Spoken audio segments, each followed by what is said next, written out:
Hello दोस्तों, कैसे हैं आप सभी। आई होप आप लोग बहुत ही अच्छे होंगे। मेरा नाम है दिव्या वर्मा एंड आप सभी लोग हैं मेरे साथ इंडिया के बेस्ट स्टडी चैनल पर, जिसका नाम है स्मार्ट स्टडी 101।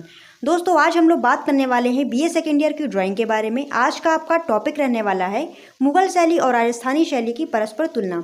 दोस्तों, ये बहुत ही इंपॉर्टेंट टॉपिक है। कोई भी इस वीडियो को बीच में छोड़कर नहीं जाएगा। सभी लोग लास्ट तक इस वीडियो पर बने रहेंगे।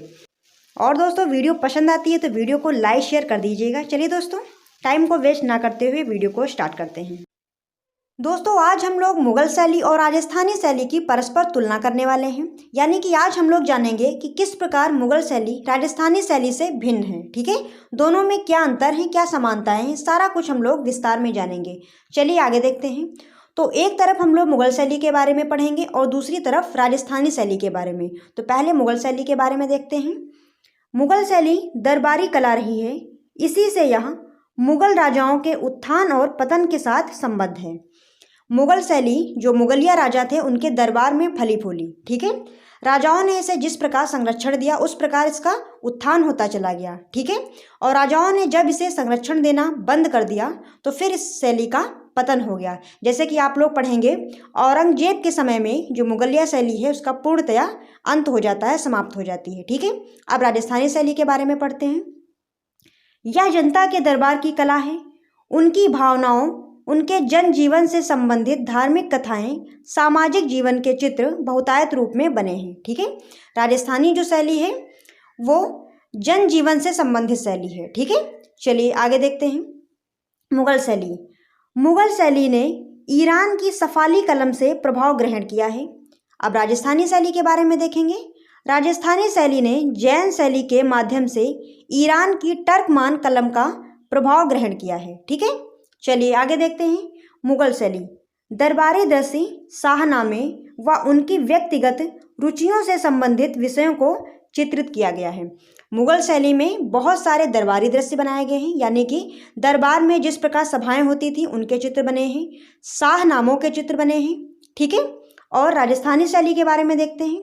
यहाँ राधा कृष्ण, नायक नायिका, रागमाला एवं सामाजिक जीवन संबंधी चित्रों की झांकियां प्रस्तुत की गई हैं। ठीक है, राजस्थानी चित्र शैली में राधा कृष्ण से संबंधित चित्र बनाए गए हैं, नायक नायिका और रागमाला से संबंधित चित्र बनाए गए हैं। ठीक है, और यहाँ पर सामाजिक जीवन यानी कि सामाजिक जनजीवन जैसा होता है वो भी चित्र यहाँ पर अंकित किए गए हैं। ठीक है, समाज में जो कुछ होता है वो सारे चित्र यहाँ पर बनाए गए हैं। ठीक है, चलिए आगे देखते हैं। मुगल शैली नारी चित्रण का प्रायः अभाव रहा है। सभी चित्रों के रूप में ही उनका अंकन हुआ है। मुगल चित्र शैली में नारियों का प्रायः अभाव रहा है। ठीक है, यहाँ पर नारियों का चित्रण बहुत कम रहा है। ठीक है, अब राजस्थानी शैली के बारे में देखते हैं। यहाँ नारी चित्रण बहुत अधिकता से हुआ है। राधा का रूप नारी सौंदर्य के सिद्धांत के रूप में चित्रित है। महाराजाओं ने अपने व अपनी पासवानों के रूपों को चित्रों में राधा माधव के रूप में प्रकट किया है। राजस्थानी चित्र शैली में नारियों के चित्र बहुत सारे बनाए गए हैं। ठीक है, और नारियों को राधा के रूप में यहाँ पर दिखाया गया है। ठीक है, जो यहाँ पर राजा थे उन्होंने अपनी पासवानों यानी कि जो इनकी दासियां होती थी उनके चित्र यहाँ पर चित्रित करवाए हैं। ठीक है, और किस रूप में? राधा और माधव यानी कि राधा और कृष्ण के रूप में यहाँ पर दासियों के चित्र बनाए गए हैं। चलिए आगे देखते हैं। मुगल शैली प्राकृतिक चित्रण स्वाभाविक रूप से हुआ है। पशु पक्षियों व पुष्पों को अलग अलग रूपों में चित्रित किया गया है। यहाँ पर प्रकृति चित्रण हुआ है और पशु पक्षियों को विभिन्न रूपों में चित्रित किया गया है।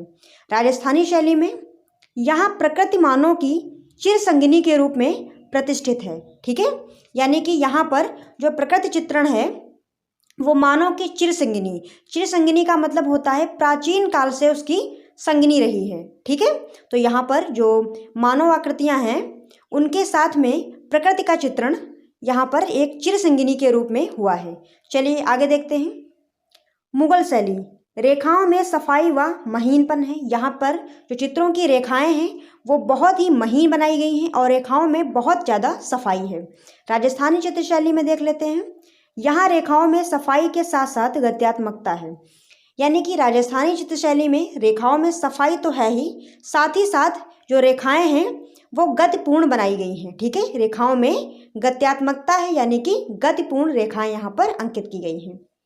मुगल शैली रंगों का वैविध्यपूर्ण प्रयोग तथा मिश्रित रंगों व तानों का भी प्रयोग हुआ है। मुगल चित्र शैली में मिश्रित रंगों का प्रयोग हुआ है और एक ही रंग की विभिन्न तानों का प्रयोग हुआ है। ठीक है, अब राजस्थानी चित्र शैली के बारे में पढ़ लेते हैं। यहाँ तानों का प्रयोग नहीं हुआ है। लोक कला के प्रभाव से रंग चमकदार बने हैं।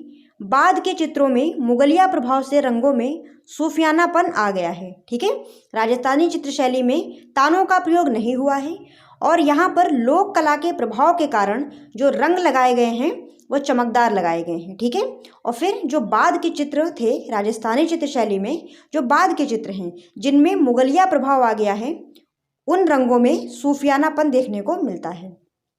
मुगल शैली पर्दाज व छाया प्रकाश का बहुत अधिक प्रयोग हुआ है। मुगलिया चित्र शैली में पर्दाज और छाया प्रकाश का बहुत अधिक प्रयोग हुआ है। ठीक है, यहाँ पर चित्रों की छाया दिखाई गई है। ठीक है, और राजस्थानी चित्र शैली में क्या है, यहाँ दोनों का प्रायः अभाव रहा है। यानी कि राजस्थानी चित्र शैली में पर्दाज का भी अभाव रहा है और छाया प्रकाश का भी अभाव रहा है। मुगल शैली मानव आकृतियों का कद सामान्य रहा है। यहाँ पर जो मानव आकृतियाँ बनाई गई हैं उनका कद सामान्य रहा है, जैसा कि सामान्य चित्रों में होता है उसी प्रकार यहाँ पर मानव आकृतियाँ बनाई गई हैं। जबकि राजस्थानी चित्र शैली में क्या है, यहाँ के अनेक कला केंद्रों के चित्रों में मानव आकृतियों का कद भी भिन्न भिन्न रहा है। ठीक है, यानी कि राजस्थान के जो कला केंद्र थे, जितने अलग अलग कला केंद्र थे, हर जगह की जो आकृतियां बनाई गई हैं उनका कद अलग अलग है। ठीक है, सभी जगह की कलाकृतियों का कद समान नहीं है। ठीक है, कहीं का छोटा है, कहीं का बड़ा है, इस प्रकार से यहाँ की आकृतियां बनी हैं। मुगल शैली मुगल चित्रों के हाशिए व बयाज भी चित्रों से सुसज्जित रहते थे। ठीक है, यहाँ पर जो हाशिए बनाए गए हैं वो चित्रों से भी सजे रहते थे, सुसज्जित रहते थे। और राजस्थानी चित्र शैली में क्या है, जबकि राजस्थानी चित्रों में हाशिए सादे होते थे। ठीक है, राजस्थानी चित्र शैली में जो हाशिए बनाए गए हैं वो सादे बनाए गए हैं। मुगल शैली अंतराल व्यवस्था में यूरोपियन प्रभाव के कारण तलों का नंदतिक प्रयोग अधिक नहीं हो सका, अतः त्रिआयामी अंकन के हामी रहे हैं। ठीक है, यहाँ पर त्रिआयामी अंकन बहुतायत हुआ है। और राजस्थानी शैली में क्या है, राजस्थानी कलाकार रूप अंतराल व्यवस्था में द्विआयामी अंकन के हामी रहे हैं। ठीक है, यहाँ पर द्विआयामी अंकन हुआ है राजस्थानी में। ठीक है, और मुगल चित्र शैली में त्रिआयामी अंकन हुआ है। चलिए आगे देखते हैं। मुगल शैली मुगलिया शैली में छिन्न व पुस्तक चित्र बने हैं। मुगलिया शैली में छिन्न और पुस्तक चित्र बने हैं।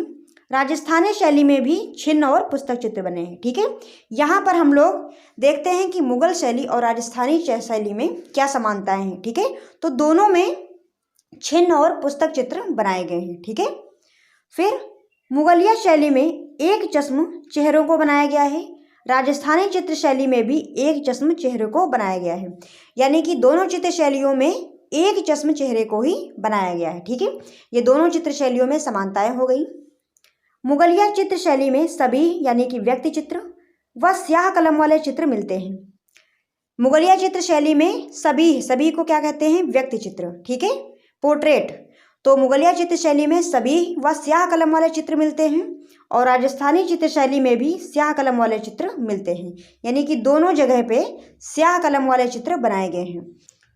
तो दोस्तों आज के लिए बस यहीं तक था। अगर आप लोगों को वीडियो पसंद आई है तो वीडियो को लाइक शेयर जरूर करिएगा। चैनल पर नए हो तो चैनल को सब्सक्राइब करते हुए जाइएगा। फिर मिलते हैं दोस्तों ऐसे ही किसी नए वीडियो के साथ। तब तक के लिए आप बने रहें हमारे साथ। धन्यवाद दोस्तों, जय हिंद।